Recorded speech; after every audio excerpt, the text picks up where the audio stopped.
Sampai di sini Bapak Ibu, ada yang mau ditanyakan? Silakan. Tafadhol. Iya, silakan Bapak. Betul.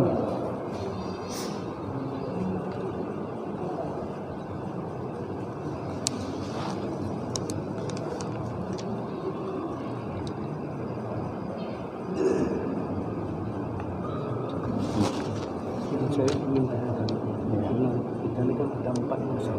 Iya. Asia khususnya Indonesia kita akan memakai mazhab Syafi'i. Nah, kita di dalam berwudu kadang-kadang kita ada melihat mazhab lain, seperti tadi Ustaz bilang ada yang sudah pada itu bagaimana Pak? Terus satu lagi kita kalau di Arab Saudi kan kita memakai mazhab lain.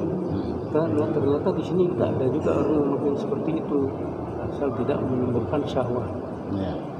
Menurut pandangan Ustaz gimana? Ya. Bismillah walhamdulillah salatu wassalamu ala Rasulillah wa ala alihi wa sahbihi wa mawalah la haula wa la quwata illa billah amma ba'da. Bagaimana hukumnya kadang-kadang kita dalam bermazhab Syafi'i ini tercampur dengan mazhab yang lain. Nah, dalam keadaan darurat kita boleh menggunakan mazhab lain.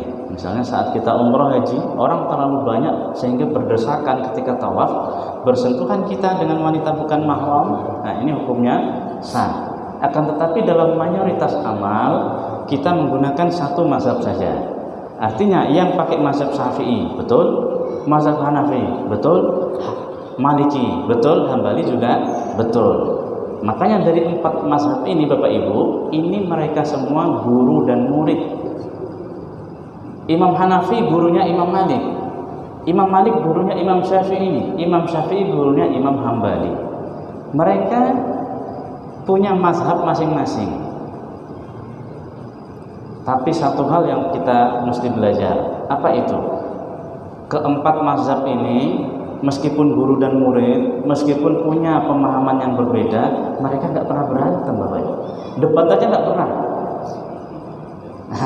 Kita yang lucu kadang begitu, kita belajar mazhab Syafi'i tapi nggak pernah belajar akhlaknya Imam Syafi'i. Kita belajar mazhab Hanafi tapi nggak mau belajar akhlaknya Imam Abu Hanifah.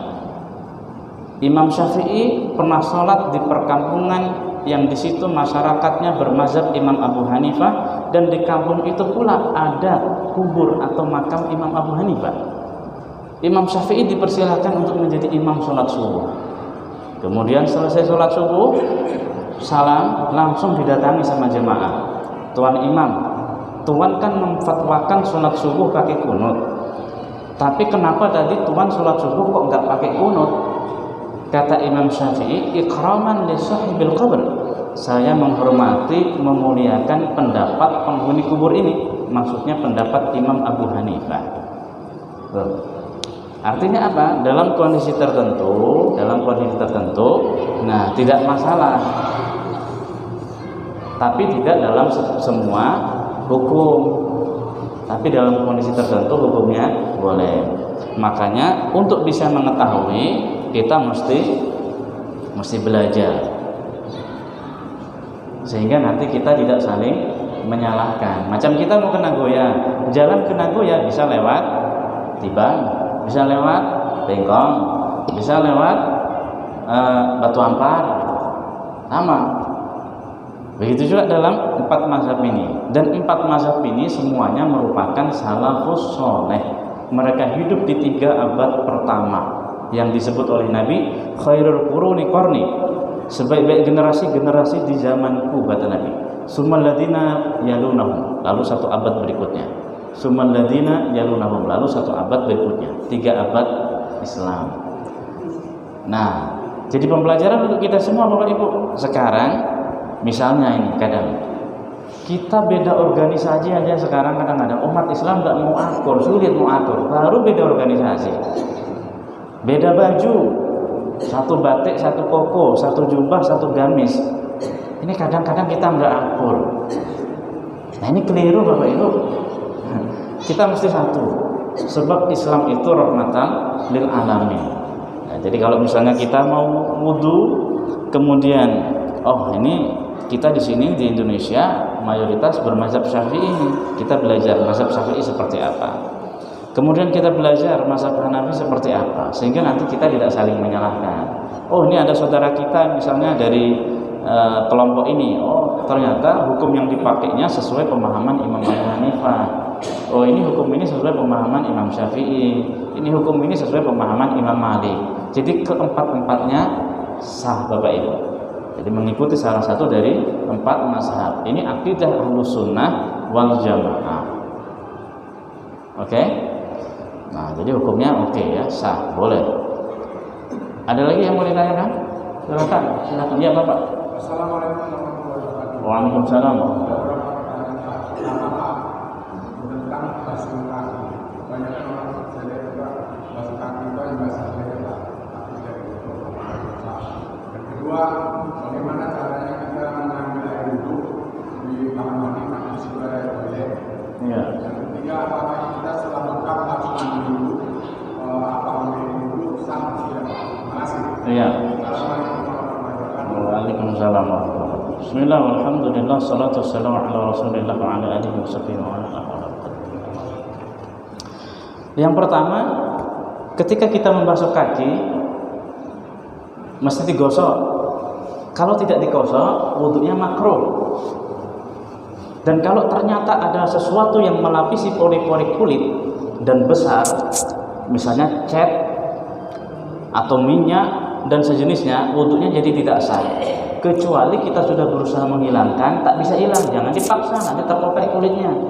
Nah, jangan dipaksa. Ada orang bertato misalnya, baru hijrah bertato. Tato ini menghalangi wudhu sampai ke kulit. Nah, tapi ketika dia sudah betulan taubat, itu hak prerogatifnya Allah. Ya, hak prerogatifnya Allah. Memang kalau kita lagi wudhu itu, apalagi wudhunya malam-malam ya, itu malas kita mau basuh itu. Dan ada satu sunnah wudhu, nanti kita akan masuk di babnya. Satu sunnah wudhu yang saat ini jarang, bahkan hampir ditinggalkan oleh umat. Apa itu? Istinsyaq, menghirup air ke hidung, apalagi bangun tidur. Berat itu. Sebab kalau kita mengambil air dari telapak tangan, kita sedot ke hidung, ditahan di pangkal, kemudian kita hembus, ngantuknya hilang Bapak Ibu. Nah, ini berat ini. Makanya kita kalau sholat subuh maunya pakai ada ngantuk-ngantuknya dikit gitu kan, karena nggak istinsyaq tadi. Coba Bapak Ibu istinsyaq kalau untuk subuh, ngantuknya mesti langsung hilang. Nah, terus yang kedua, wudhu di dalam toilet. Nabi kalau wudhu tidak di toilet Bapak Ibu. Nabi kalau wudhu duduk. Nabi punya alat takar air kayak tempat cuci tangan di warung Padang itu, cuma tinggi sedikit. Kalau istilah bahasa India itu namanya lota. Nah, ini nanti dipenuhi dengan air. Ukuran airnya itu kira-kira kalau dikonversikan dengan liter sekitar 650. Anggaplah setengah botol sangkot yang besar. Nabi duduk, kemudian Nabi tuang sedikit terus digosok.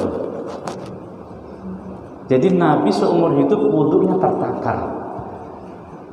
Nah, kita wudhunya belum seperti itu, karena mungkin kita nggak tahu.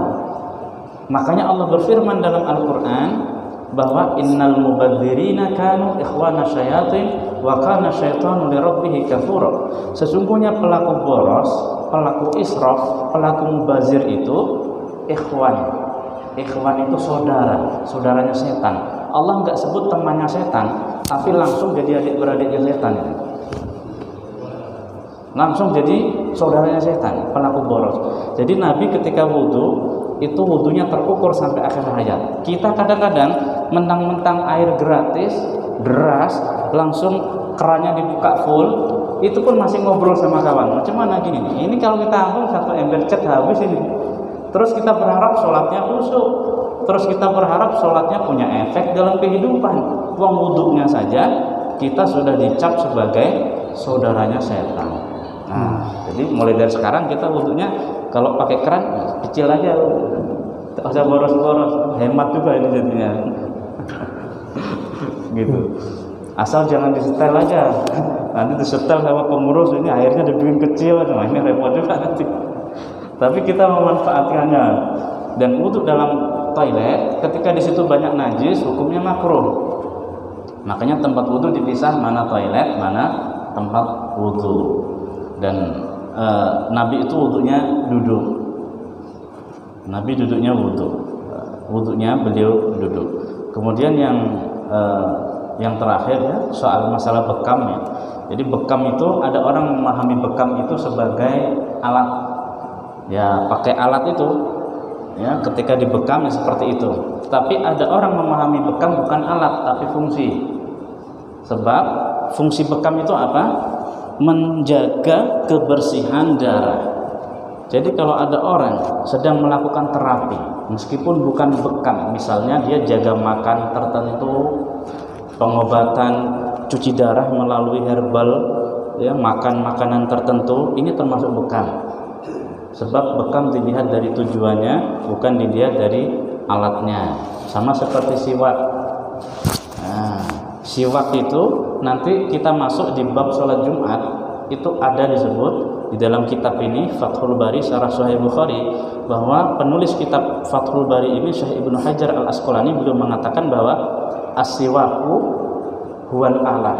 Siwak itu nama alat. Jadi alat gosok gigi terbaik di zaman Nabi pakai kayu. Nama kayunya kayu arok sebab dia lembut.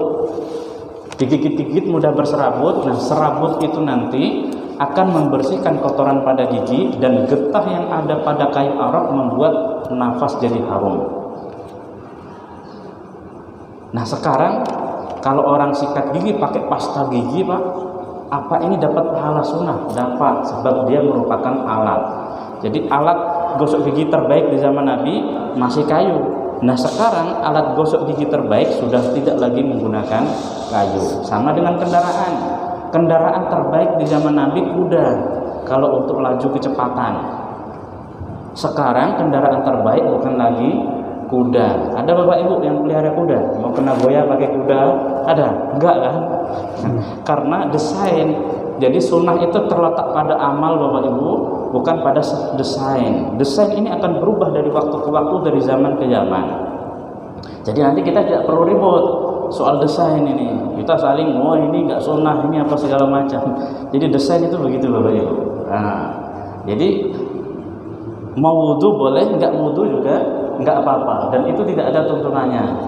Enggak ada tuntutannya mau bekam atau habis bekam dia mesti wudu. Akan tetapi ya, sesuai dengan fitrah kita, darah itu kan najis, berarti mesti dibersihkan.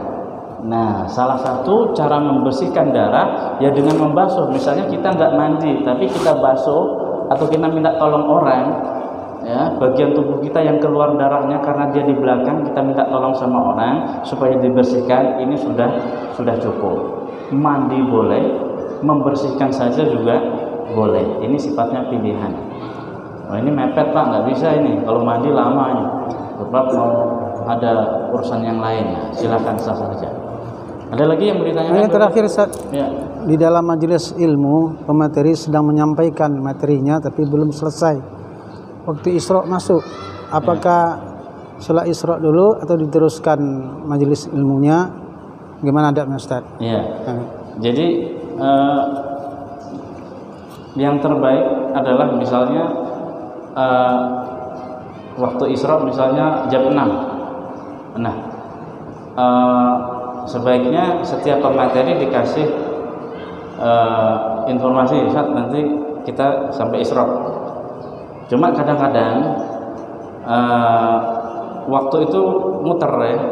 Misalnya sekarang subuhnya agak lambat misalnya. Nah, otomatis sama isroknya juga mundur, cuma jam kantor tak bisa dirubah. Hingga jam 6 orangnya udah keluar.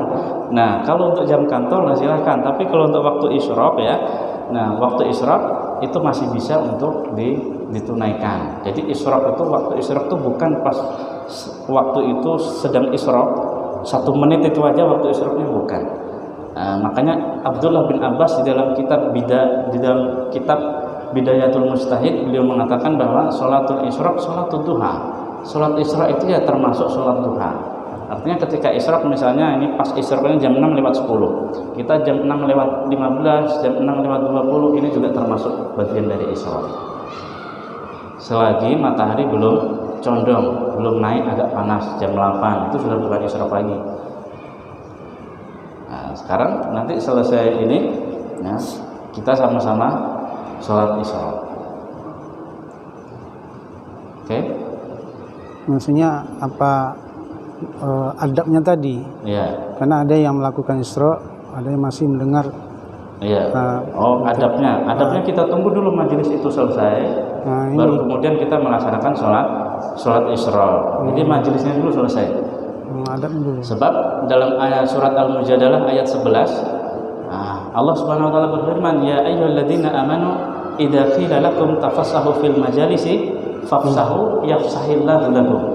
Wahai orang-orang beriman, apabila kamu duduk dalam satu majelis diperintahkan untuk berlapang, maksudnya kasih jalan orang, maka lapangkanlah. Nanti Allah akan memberikan kelapangan untuk kita. Jadi termasuk bagian dari adab majelis itu adalah kita selesaikan dulu di majelis. Kalau misalnya kita ada keperluan yang mendadak yang memang harus ditinggal, nah kita izin. Nah, ini pendapat ya, bukan hadis Nabi, pendapat. Ada yang punya pendapat. Kalau dia melambaikan tangan dengan 5 jari begini, berarti dia izin nggak balik lagi. Kalau dia pakai 1 jari, dia izin bakal balik lagi. Jadi kita punya keperluan di mana? Gitu. Tapi ini bukan hadis, ini pendapat. Ini bagian dari adab di majelis. Nah, makanya kan kadang-kadang kan mubalik itu kan kelewatan kalau ngomong. Kadang-kadang kalau sudah ngomong itu asik Bapak Ibu. Makanya kenapa kalau saya setiap ngisi pengajian mesti ada kitabnya, mesti